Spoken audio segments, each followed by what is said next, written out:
Bonsoir à toutes et à tous. Merci d'être au rendez-vous de ce 19h. Voici les titres. Le projet de décret portant nomination des membres du conseil d'administration de la SBEE a été adopté ce jour, mercredi 17 mai 2017, lors du traditionnel conseil des ministres. Nous y reviendrons dans un instant. Benoît Degla, ancien ministre de l'Intérieur du président Boni Yayi et 15 de ses collègues soutiennent désormais les actions de l'actuel chef d'État. Les raisons de ce revirement dans ce journal. En France, la liste du gouvernement du Premier ministre Édouard Philippe a été dévoilée ce jour en début d'après-midi. Les nominations ont été retardées le temps de faire quelques vérifications. Voilà pour le sommet. Dans quelques instants, le développement. Le conseil hebdomadaire des ministres s'est tenu ce jour, mercredi 17 mai, en présence du président de la République. Au nombre des dossiers examinés par le conseil, on peut retenir 3 points majeurs, à savoir un projet de décret portant nomination de nouveaux membres du conseil d'administration de la Société béninoise d'énergie électrique SBEE, car le mandat des anciens membres est arrivé à terme. Ensuite, l'aménagement de l'axe routier Tangueta, Batia, Concombri, Mékrou, Banikwara, Sampeto pour la desserte de la réserve de biosphère de la Pandjari et de la biosphère transfrontalière du V afin d'accroître de façon substantielle des arrivées touristiques des années venues et l'adoption du plan d'affaires pour la délégation de la gestion du complexe du parc national de la Pandjari à African Park Network à travers la mise en place d'un préfinancement par le budget national. Ils sont 15 députés FCBE ayant suspendu leur participation aux activités des forces Cori pour un Bénin émergent. Ces honorables parlementaires qui font actuellement couler beaucoup d'encre et de salive déplorent entre autres le manque d'organisation devant assurer un avenir radieux à cette alliance autrefois incontournable. Dans un entretien accordé à notre équipe, Benoît Degla, porte-parole de ce bloc de 15, s'explique. Nous avons déplorer le fait que notre coordination, du moins ce qui reste de la coordination, qui est la structure qui dirige l'Alliance, n'ait pas pris d'initiative dans le cadre, n'est-ce pas, de rechercher les voies et moyens pour sauvegarder l'Alliance. C'est des décisions, les rencontres qui sont organisées le sont sur la volonté de quelques personnes seulement, parfois non membres de l'Alliance. Nous avons trouvé un certain nombre d'incongruités qu'on a soulevées, qu'on a fait porter à la connaissance de la coordination, qui a accepté que nous puissions mettre ensemble, mettre sur pied ensemble un cadre de concertation, députés et personnalités de la coordination. Ce qui a été fait.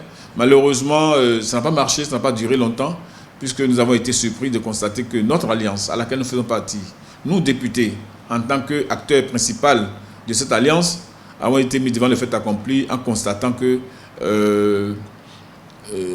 notre porte-parole, du moins notre coordonnateur, était devenu le porte-parole du Front pour un sursaut patriotique. Nous avons déploré cela et n'avons pas eu, n'est-ce pas, les explications nécessaires pour pouvoir savoir le comportement à tenir et savoir quels sont les réglages à faire pour à l'avenir éviter cela. Nous avons été déçus de constater qu'après le vote du 4 avril qui a consacré le rejet de la proposition d'acceptation, il y a un certain nombre de nos collègues qui ont été portés en triomphe par la coordination pour avoir voté contre, qui ont été auréolés, et pendant ce temps, nous avons été soumis au lynchage public à travers la presse. Vous voyez, notre dignité a pris un coup, notre fierté, notre honneur, et il est évident que par rapport à une telle situation, il fallait réfléchir à ce qu'il fallait faire. Nous avons pensé que nos collègues, ceux-là qui ont voté contre, se feraient l'amitié de rechercher avec nous la voie de sortie de cette crise, mais le constat fait, c'est qu'ils ont fait l'option de casser les différents groupes. En démissionnant de ces différents groupes, ils ont cassé les différents groupes pour nous mettre en mal, pour nous mettre en difficulté. Et face à ça, comme on le dit, en politique, toute action implique, entraîne une réaction. Nous avons automatiquement pris en main le groupe des 15, puisque nous avons été les 15 qui avons voté avec les autres le oui. Nous avons dit qu'il y a un trait d'union entre nous et par conséquent, nous devons pouvoir nous faire connaître, faire la sortie, et c'est ce que nous avons fait lors donc, de notre déclaration de presse où nous avons annoncé la naissance de cette plateforme de 15 députés qui ne va pas se limiter à cela. Nous l'avons dit également parce que nous pensons aller au-delà. Nous pensons faire en sorte qu'au-delà de l'Assemblée, nous puissions rassembler et ratisser d'autres, échanger avec d'autres militants, d'autres structures pour que, pour que très prochainement nous puissions avoir un creuset plus large, plus grand, au sein duquel nous allons débattre des problèmes devant apporter les solutions aux véritables préoccupations de nos populations. L'ancien ministre de l'Intérieur du président Boni Yayi a déclaré avec beaucoup d'assurance qu'il soutient le programme d'action du gouvernement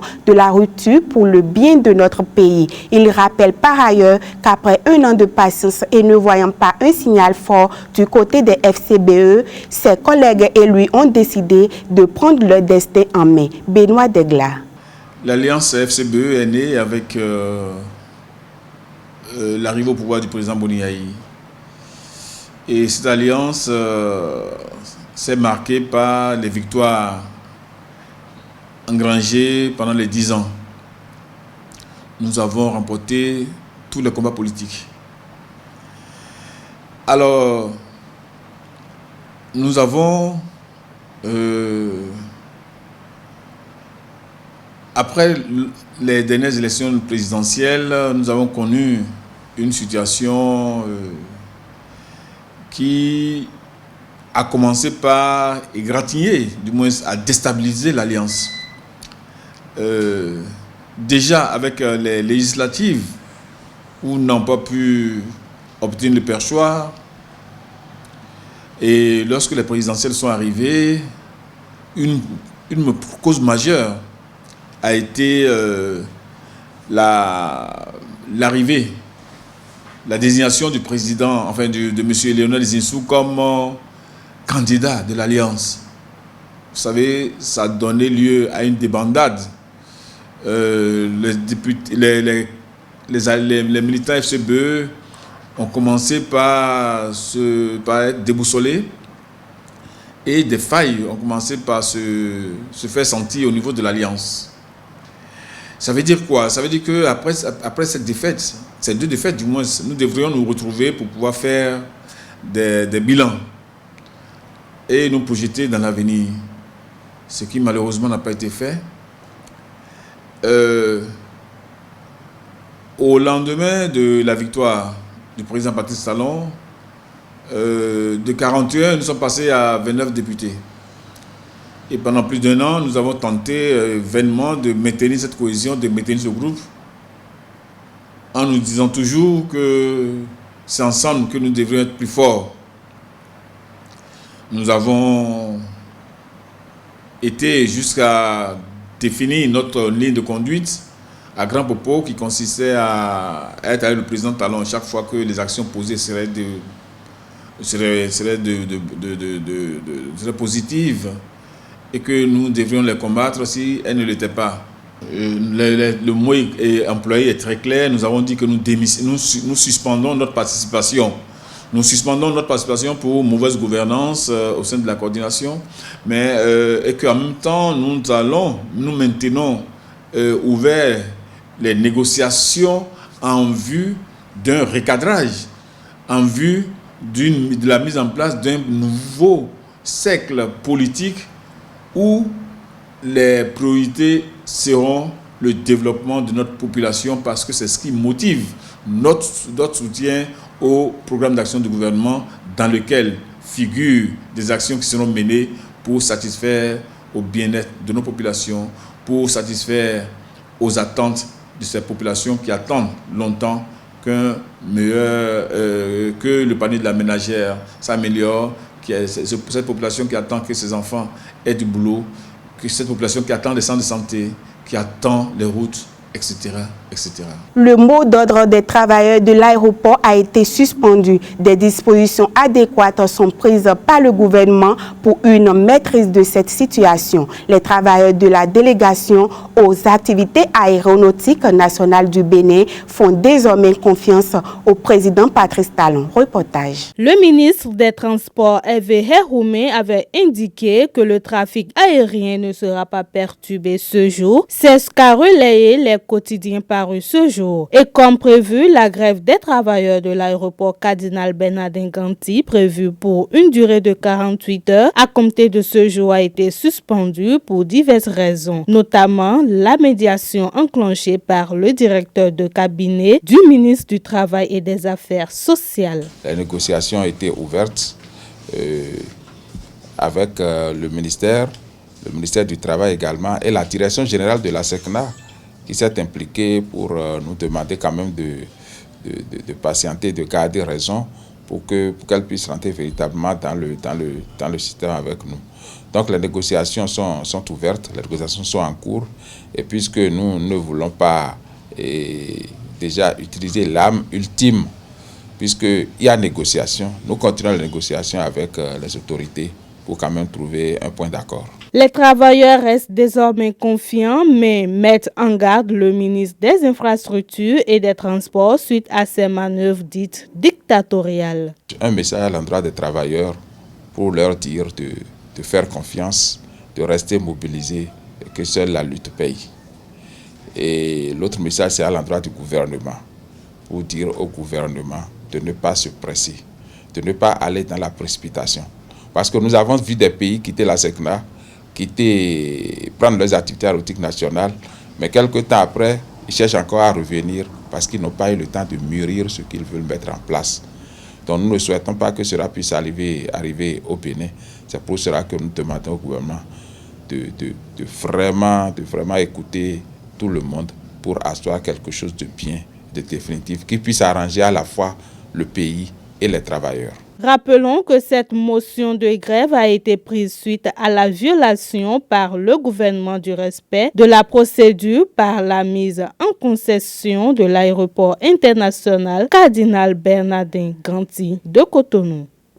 L'Organisation mondiale de la propriété intellectuelle OMP a déclaré lors de la cérémonie d'ouverture du séminaire sur le droit d'auteur et des droits voisins au Bénin être prêt et disponible à accompagner le gouvernement de la République du Bénin. Ainsi, lors de son allocution, le représentant du directeur général de l'OMP a énuméré au garde des Sceaux présents à cette cérémonie un chapelet de dispositions juridiques devant contribuer à l'aboutissement d'une stratégie de développement des droits d'auteur et des droits voisins, ce qui contribuerait à la révélation de la culture béninoise. On écoute Simon Ouedraogo pour plus de précisions. Monsieur le ministre de la Justice et de la parole du gouvernement, nous sommes très heureux de votre présence ici parmi nous.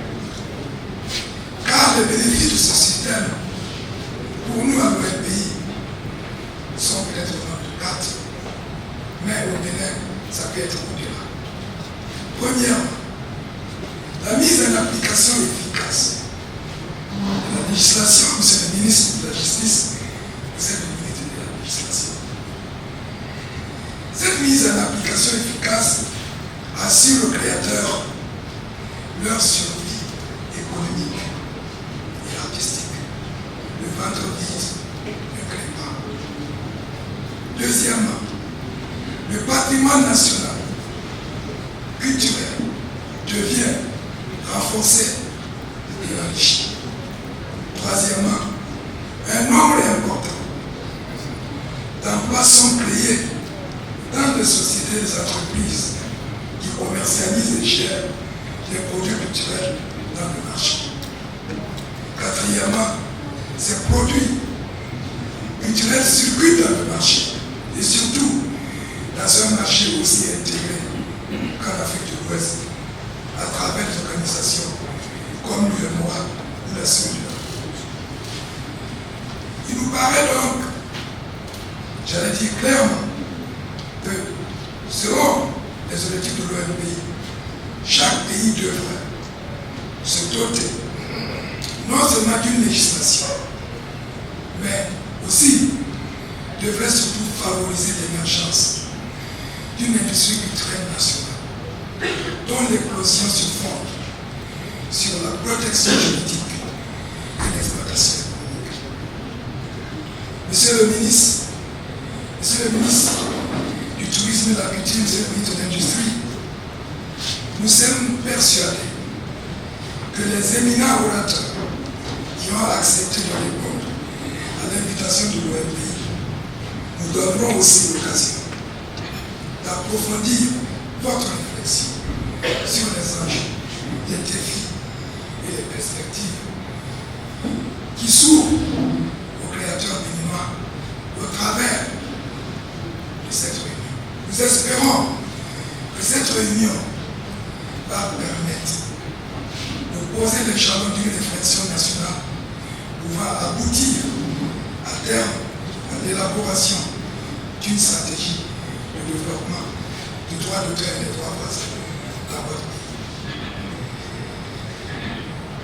Pour échapper à la pauvreté et le chômage, bon nombre de Béninois se lancent dans l'élevage de lapins. Cette activité génératrice de revenus nécessite beaucoup de suivi, à savoir les prix d'installation, l'organisation d'une surveillance vétérinaire pour prévenir les maladies et la mise en place d'un circuit de commercialisation. Suivez ce reportage pour plus de précisions. Le mammifère, caractérisé par de longues oreilles encore appelé lapin, est une espèce d'animal qui peut être aussi élevé à la maison comme bon nombre d'animaux. C'est le cas de cet éleveur qui, passionné de son métier, met tout en œuvre afin de réussir cette œuvre. J'ai fait le recensement hier pour pouvoir faire la vaccination demain. J'ai 18 mâles. J'ai 100 femelles. J'ai 260 engraissés. L'initiative, je l'ai eue parce que j'ai déjà tenté de faire l'élevage une fois sur une ferme. J'ai une grande ferme à Glo. Et ce n'est pas tellement concluant. Ce n'est pas concluant parce que le suivi fait défaut quand vous n'êtes pas là. Parce que vous qui avez investi, vous cherchez un résultat. Mais vous ne pouvez pas travailler seul, vous travaillez avec des jeunes. Malheureusement, la plupart du temps, quand vous laissez toute la gestion à certains jeunes, ils en font ce qu'ils veulent de façon que vous n'avez pas les résultats. Donc c'est pour éviter de me retrouver dans une situation d'échec que j'ai essayé de faire quelque chose sur laquelle je peux avoir les yeux. Donc j'ai essayé de monter quelque chose à la maison. Les lapins se nourrissent des provendes et ont un suivi régulier grâce aux techniciens de cette ferme qui apprécient. Bon, mon appréciation, c'est que l'investissement a été très bien fait et les choses sont bien organisées ici. On ne se plaint pas trop quand même. On ne se plaint pas trop. Le travail, on le fait suivant un calendrier qui est respecté, qui est suivi correctement. Donc ici, les choses se passent très bien. La difficulté, c'est concernant surtout les lapins eux-mêmes. Souvent, on rencontre des animaux qui sont difficiles à gérer. Mais bon, on se défend avec ça. Des animaux qui acceptent difficilement d'allaiter leurs petits, qui les laissent après la mise bas. Et bon, ce sont ces petits trucs qu'on rencontre ici. À part ça, tout va bien. Chaque lapin doit accoupler 8 lapines et celles-ci doivent mettre bas les lapereaux 32 jours après. Un long processus donc pour l'élevage de ces animaux. À cet effet, l'homme n'entend pas s'arrêter en si bon chemin. Ma perspective, c'est de faire en sorte que toutes les cages ici puissent être occupées par des lapins de façon à ce que ça puisse être rentable et rentabilisé. Et pour rentabiliser la chose, je suis en train de construire également un restaurant dans une autre de mes maisons dans le quartier. Donc, les lapins qui seront produits ici seront consommés dans le restaurant. Là, je ne serai plus soumis à l'aléa des acheteurs parce que quand vous produisez pour vendre aux poissonneries, ils vous font du chantage et là, vous n'avez pas le résultat. On peut donc dire que malgré les difficultés rencontrées, ce métier nourrit bien son homme. Les membres du gouvernement d'Emmanuel Macron ont été révélés cet après-midi. Ce nouveau gouvernement est composé d'un nombre dominant de femmes. Découvrez à travers cet élément ces nouveaux membres. Le gouvernement de l'actuel président de la France, Emmanuel Macron, a été rendu public en ce début d'après-midi par Alexis Kohler, le secrétaire général du palais présidentiel de l'Élysée. Comme promis, le nouveau président français a pu rassembler des personnalités de droite, de centre et de gauche. Le premier ministre du gouvernement français, Édouard Philippe, n'est personne d'autre que l'ancien député et maire du Havre.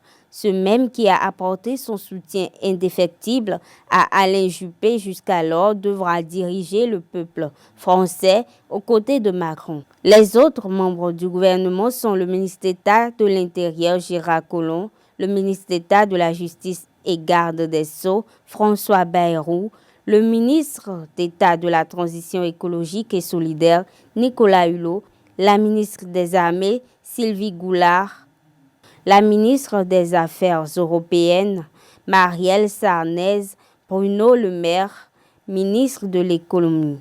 Le ministre de l'Agriculture et de l'Alimentation, Jacques Mézard, le ministre du Travail, Muriel Pénicaud. Frédérique Vidal est ministre de l'Enseignement supérieur, de la Recherche et de l'Innovation. Le ministre de l'Éducation nationale est Jean-Yves Blanquet. La ministre de la Culture est Françoise Nyssen, la ministre des Solidarités et de la Santé Agnès Buzyn. Ministre des Sports Laura Flessel.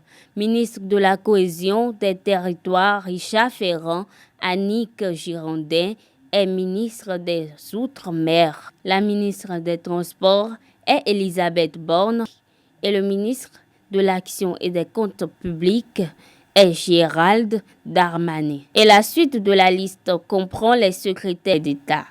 Ils sont la secrétaire d'État chargée de l'égalité entre les hommes et les femmes, Marlène Schiappa. Le secrétaire d'État chargé du numérique, Mounir Majoubi. Le secrétaire d'État chargé des relations avec le Parlement, Christophe Castaner. Et enfin Sophie Clausel, la secrétaire d'État chargée des personnes handicapées. Ils se sont engagés à exercer leurs fonctions gouvernementales de façon irréprochable. Mais avant la présentation de ces derniers, ils ont eu droit à un contrôle fiscal de la situation des ministres par la haute autorité pour la transparence de la vie publique. Ainsi se referme ce journal sur Ezari TV. Merci de votre fidélité.